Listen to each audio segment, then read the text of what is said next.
All right, so before we get started with part two, I do need to give a big shout out to Team Bergara, being Tricia and then Colin. We also had Philip. We also had Forrest. Those guys made this trip just phenomenally well. And even the support staff over in Wyoming, you've got Rob Massa, you've got Rob, you've got Jeremy, you've got Brandon. All of those guys really came together to make this happen. So a little bit of a caveat. When you get, basically 5 long-range shooters or 5 content creators that aren't new to the world of long-range shooting, it can become a little bit of a challenge for these guys that were trying to show us the course. Now, they were cognizant of our abilities, which I'm not going to put that real high on the pedestal, but at the same time, we do know the difference between MIL versus MOA, and we do understand ballistic calculators and things like that. Now, they were aware of this, and they were trying to be extremely accommodating to us. So basically, they just told us how things worked. Basically, you book an experience or book a long-range academy with Bergara, and let's say you did that in Evanston. Your closest airport is probably going to be Salt Lake City. From there, Bergara has a shuttle that will pick you up, and they will take you to the Evanston location. That's going to take you about 2 hours. So once you get there, they're going to show you the lodge, they're going to show you the facility, where the kitchen is, where the restrooms are at, where the classroom is going to be held, and it's held there within the lodge. So it was a really nice learning environment because your rooms are there with the showers and everything else. They can accommodate quite a few people, and it's a very, very impressive lodge. Guys, it's one thing to see a log cabin, but it's another thing to see a log cabin that was really purposefully built as a guide lodge. I mean, it was super, super nice. In a way, I was a little bit jealous. You guys know that I teach long range with Gary over at Paramount Tactical, and we teach over at Pig River, and that is one of the best classes that I know of in the U.S. right now as far as long range, from basically ground zero on to whatever you need to learn. However, it's not a destination location like this. If you had a bad day and never shot a rifle, you would still have a great time just because of the location that the lodge is in. Just a beautiful, beautiful place. It encompasses about 200,000 acres. And so pretty much you can shoot wherever you can see. So with Gavin, myself, Zach, Joel, John, all of us, we all had this long-range experience with the exception of maybe John. John had never shot past 600 yards, but it really wasn't needed for hunting anyway. So they kind of ran us through the curriculum. We had a whole bunch of rifles, and we could shoot whatever we wanted. They wanted to get us, to get the rifle zeroed, and they had a 1,000-yard range. So we took side-by-sides, which are all, air-conditioned and heated, all enclosed Polarises and Can-Ams, and they took us to the range. It is a covered range, and you will be shooting off of a bench. So once those students get the fundamentals down, they work their way out all the way out to distance, teaching you basically everything that you need to know to be able to get to those distances depending on the caliber and the rifle that you're shooting. And it did give us a chance to really shoot all the rifles and understand the whole Bergara name, what the rifles are about. And of all the rifles that I shot there, they were very, very accurate. None of them were all over the place. They shot very well. We had 1 or 2 Vortex scopes that went down on us, and we just had to replace them with other scopes. But either way, once we worked through that, then we were talking about, well, what do we do next? And so they took us to another location where we could shoot different targets at varying distances. You had to find them. And we worked in pairs. I worked with Gavin. We kind of spotted for each other. I did my normal thing with dope cards and kind of doing a sector sketch, like a layout of where the targets were.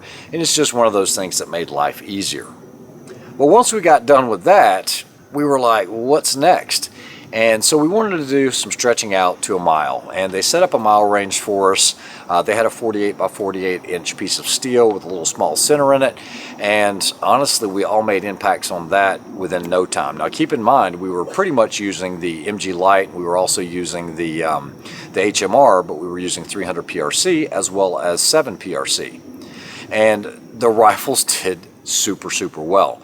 Started out here, zoomed all the way in on each of them to give an idea of how far away it is, and so we'll try and set up some new personal records for me out here today. I made it out to 1,000 yesterday. We'll do 1,250, 1,500, and then 1,780 for these 3 targets. So John, tell us a little bit more about your channel and exactly what you do. Sure. My name is John McAdams. I run the Big Game Hunting blog, Big Game Hunting podcast, Big Game Hunting Adventures. And so as you can imagine, everything I do is in the context of hunting. I don't shoot competitively or anything like that. All I do is hunt, and study cartridges and the effective and their bullets in the context of how well does this work for different animals, different ranges, different situations, things like that. I'm from East Texas, and so I started out doing a lot of hunting in thicker conditions, shorter range, and then through my time in the Army, I lived out west for a while, and so I did some longer range shooting out there, and so I had to learn about all of that stuff. And so it was a big difference for me going from shooting at 50 yards to shooting at 200 and 300 yards and all of that stuff. And so a lot of the people that have followed me have gone along on that journey with me to where I am now. And so I've done a lot of hunting in Africa, like I said, hunting out west, deer, elk, antelope, antelope, javelina, coos deer, all of that stuff. And so now I'm just kind of working on refining all of those things. And like you and I talked about, I'd never shot out past about 600 yards until yesterday. Yeah, that was, congratulations, it was good. Tell us the name of the channel again, and you also arrange big game hunts out in Africa and everywhere. Yeah, that's right. So that's my company, Big Game Hunting Adventures. That's all my Africa stuff there. Big Game Hunting blog, Big Game Hunting podcast. That's my channels on YouTube and on all of the different podcast channels. Awesome. Well, John, I appreciate it. Good luck. We're going to get you filming, or I'm going to get you out here shooting at a mile. Hopefully you hit that without any issues. I appreciate it, Ray. Impact. Top left corner. Dead on hold. Where's the flashbang? On the top. Should we do it again? Do it again. That's great.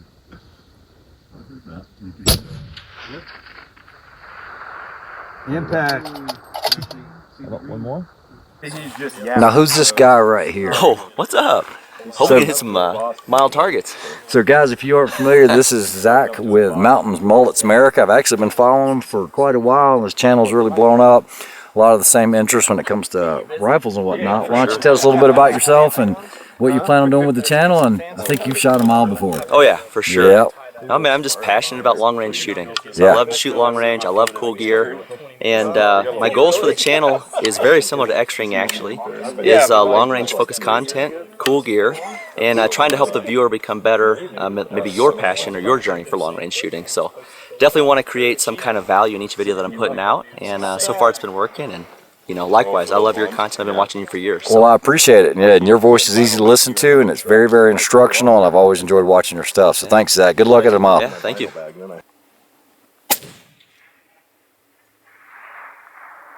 Just off the top left edge. Here we go.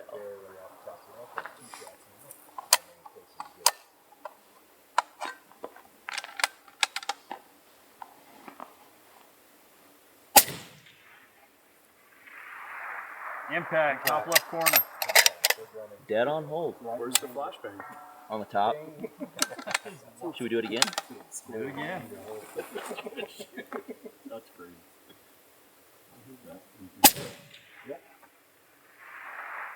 Impact. How about one more?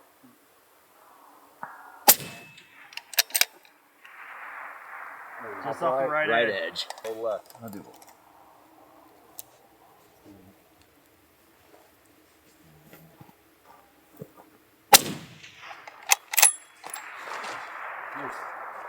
Off the bottom left corner. I mean, it was a short amount of time before all of us had multiple hits on the mile with, you know, good wins. I mean, it wasn't an easy shot, but we made pretty easy work out of it. So afterwards, we were sitting around about what we could do tomorrow because we kind of blew through the whole curriculum. And it was a really good chance to sit down with the primary instructors, especially with Rob Massa, and talk to him about the direction that he sees for the academy.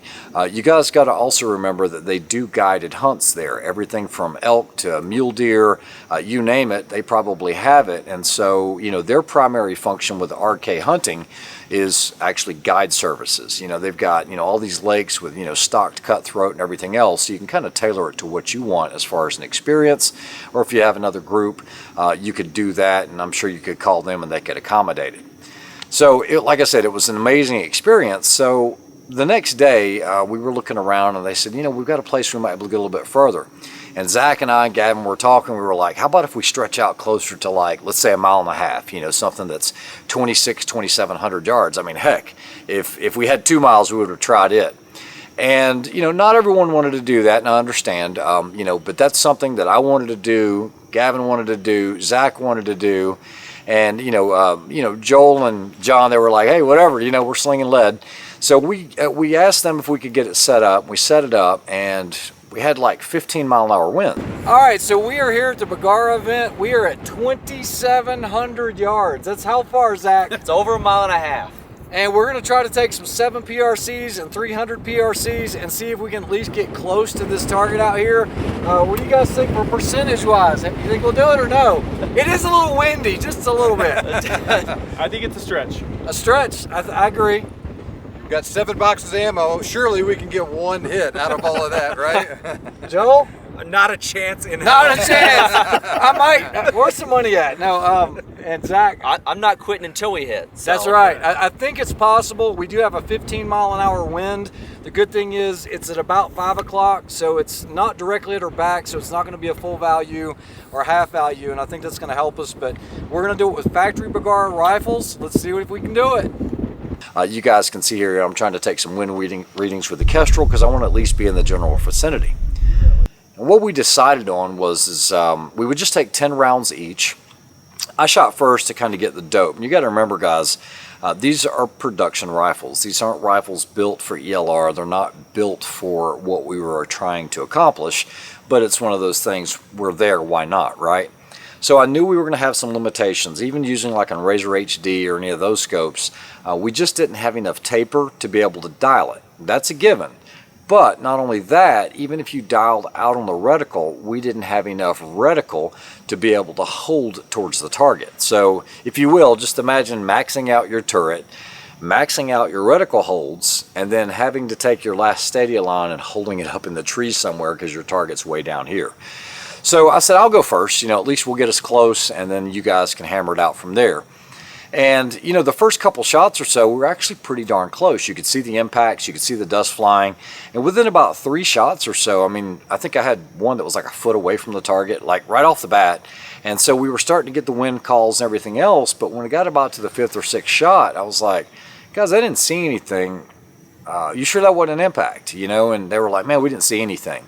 Well, I was already all over the target at this point, so chances are it might have been an impact. Either way, it didn't matter. I finished up my 10 rounds, and then Zach went, and kind of the same thing. You could see him all over it, and then we couldn't see the impact. I was like, man, I don't know. And then we had Gavin go on there. Say that again? 1 tree height above it. It's, yeah, like if this is the green trees, there's a brown spot right in here. Okay. Put the steady line up there. You won't even be able to see your target anymore and estimate where the 4 mils is going to be. You gotta go left on Smith Avenue. All right, on it. Right, on it.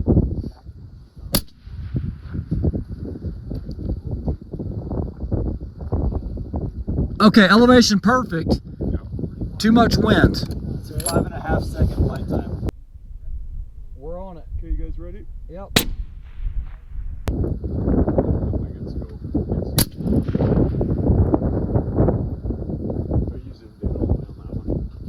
Yep.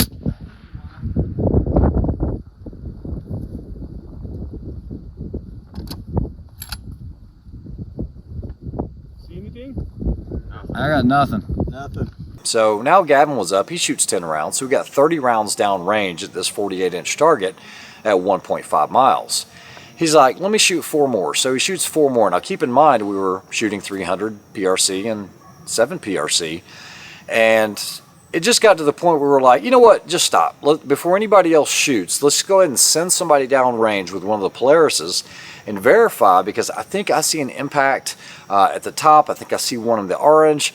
And so you got to remember, it's a long ways away, a lot of mirage, a lot of distortion through the best spotting scopes. And so they went down range. Say that again? How many times has it been shot?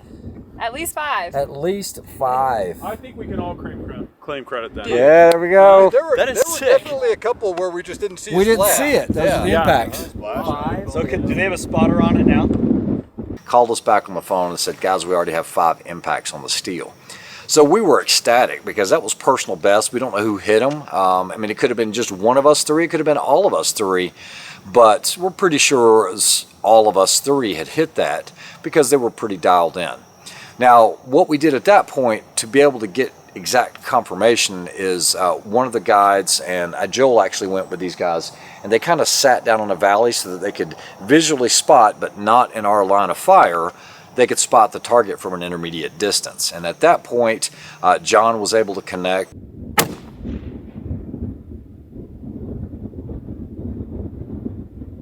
at 2,700 yards, and that was really, really cool for John. It was cool to see him make that accomplishment, because prior to that he had never shot beyond 600 yards. So man, it was just an unbelievable experience, and if it's something that you're looking to do, whether it's hunting or whether it's just getting into long range shooting, I think it would be a great option for you. There are training schools all across the country, but this is one of those. Maybe you're on the West Coast, or maybe you're from the East Coast. Even for me, it's just beautiful to see that type of terrain and landscape, because this is where I live. It's nothing but heavily wooded. It's really tough to get those kind of distances or experience that. They can do some angle shooting. I don't think you're going to get extreme high angle shooting or up or down, but you can get some angle shooting. You'll be doing a lot of that. They have a courses set up where you have full animal size targets, so it's not just like humanoids or anything like that. So like I said, the facility was unbelievable. The accommodations were unbelievable. They were able to accommodate my dietary needs, because I can't eat any meat or anything like that other than a little bit of chicken here and there. And so they were very, very awesome about the entire event. The other thing was hanging out with these guys, these content creators, was phenomenal. Just to being able to talk to these guys, because we'd never met each other other than myself meeting Joel, and it was just a great time. Also for me, it's going to be a building experience, because I am going to go out to Oklahoma in October. I was fortunate enough to be able to have the possibility of hunting elk.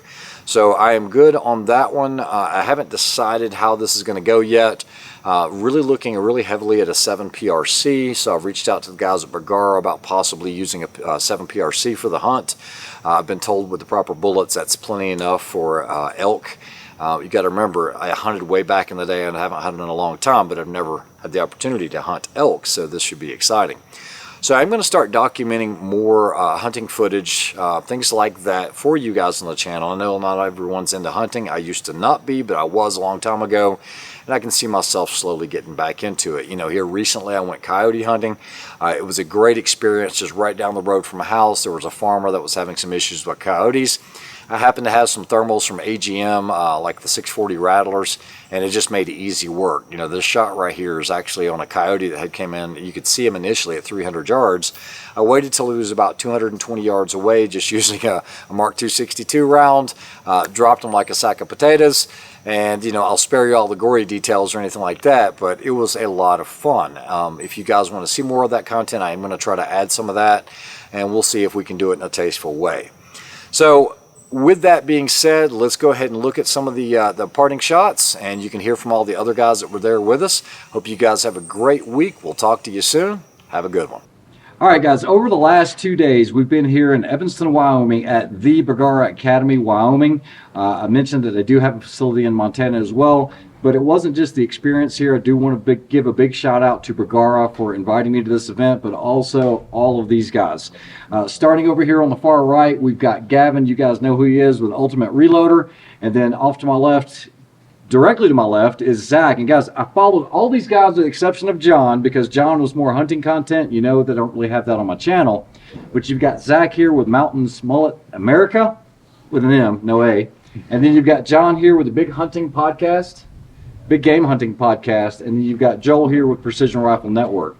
So, guys, the experience here has been incredible. When you get 5 shooters together at a long range academy, I mean, how much better does it get, right? So what I'm going to do is I'm going to introduce these guys to the channel. They can quickly talk about what's the best way to follow them, and these are great guys to follow. If you're into long range shooting or reloading or big game hunting, there's going to be something for everyone if you're into the long gun. So we're going to start over here with Gavin. Gavin, why don't you introduce yourself? Most people are going to know who you are, but go ahead. Gavin from Ultimate Reloader, ultimatereloader.com or youtube.com/ultimatereloader. We do precision rifle builds, like including chambering and all that on the channel. We build the rifles, we build the ammo, we shoot out to long range, we have a lot of fun. Awesome. What was your favorite part of this trip? Meeting you guys. That's awesome. And then shooting to 1.5 miles came in second. Yeah, that was pretty good too. Well, thanks. It's been a pleasure meeting you. A lot of like-minded interests, everything from riding motorcycles to you name it. Oh, yeah. All right, so next up is going to be Zach. Yep. So as Ray mentioned, Mountains Mullets America is my YouTube channel. If you're into long range content, that's kind of my jam. I love to hit the range and test theories and see how things actually perform in the real world. So kind of practical long range precision is my thing. Also Instagram, Mountains Mullets America is where you can find me. Awesome. What was your favorite part of the trip? Well, so Gavin kind of took it, but man, as a new YouTuber coming out and getting to experience and network with other guys in the industry, that really was an awesome takeaway from me. Awesome. Awesome. Well, it was a pleasure meeting you. And well. it was honestly the first time I'd ever met you, but I'd already followed Gavin, I'd already followed you, and it was a pleasure meeting you. You are what you are. Likewise. All right. So moving over to John here. John, so I didn't know much about big game hunting. This guy is a wealth of knowledge. Just sitting at the dinner table, guys, I realized very quickly the more that we do this, the more I realize how little I know about this. He can tell you histories of cartridges that I've never even heard of. Right? So, John, if they want to follow you, how do they do that? Sure thing. So I am the Big Game Hunting Blog.com. That's my website. The Big Game Hunting Blog on YouTube. The Big Game Hunting Podcast. Anywhere you listen to podcasts. Awesome. What was your favorite part of the trip? You know, shooting to a mile and a half was a lot of fun, but really the most fun for me was the positional shooting, where we would go and shoot at things at kind of weird ranges, go acquire the target, range it, get your dope, build a position, try and get a first round hit on that, like you would actually hunting when you find an animal out there like that. So that was a lot of fun getting to do that, build a realistic shooting position under realistic conditions, and see if you can make that science turn into reality. Awesome. Well, John, it's been a pleasure meeting you over the last couple of days. It's a lot of fun. Likewise. And what we're going to do is we're going to move over to Joel. Guys, I've actually known Joel for a couple of years. We've met up with each other at some of the matches, and he has the Precision Rifle Network. So, Joel, introduce yourself. Yeah, Joel, Precision Rifle Network. And my favorite thing about this week so far, I mean, they all said it. It's meeting these guys and getting to hang out with them. But I think you don't really understand when you're watching another person's YouTube channel. Just you think it's fake, right? You think they're putting on a persona. So you get kind of some downtime, you know, with a couple of beers in the evening around the dinner table or whatever it might be. You start to realize that guys are pretty down to earth and pretty friendly and also crazy knowledgeable about a lot of more things than just guns and long range shooting. And I really respect you guys for that. That's been really fun. Awesome, Joel. Well, it's been a pleasure hanging out with you, and very, very well said. Guys, we couldn't have done this without the help of Bergara and introducing us to the brand. We had a great time shooting all their latest, greatest products, and also to the staff and everyone that helps run this the Bergara Academy here in Wyoming. Guys, if you're wanting to get into long-range shooting or get into big game hunting, definitely give them a call. Definitely take a look at the Bergaras, because the Bergaras were phenomenally great weapons. I mean, we shot them positionally. We shot them out to 1.5 miles. I mean, 1 mile was too easy. And so we were like, can we shoot longer? And everybody was like, really? And they had never done that before. And so they were able to find 2,700 yards for us. So it was a personal best for us to be able to do that. And it was really awesome. So definitely check us out. Like and subscribe. We'll see you on the next one.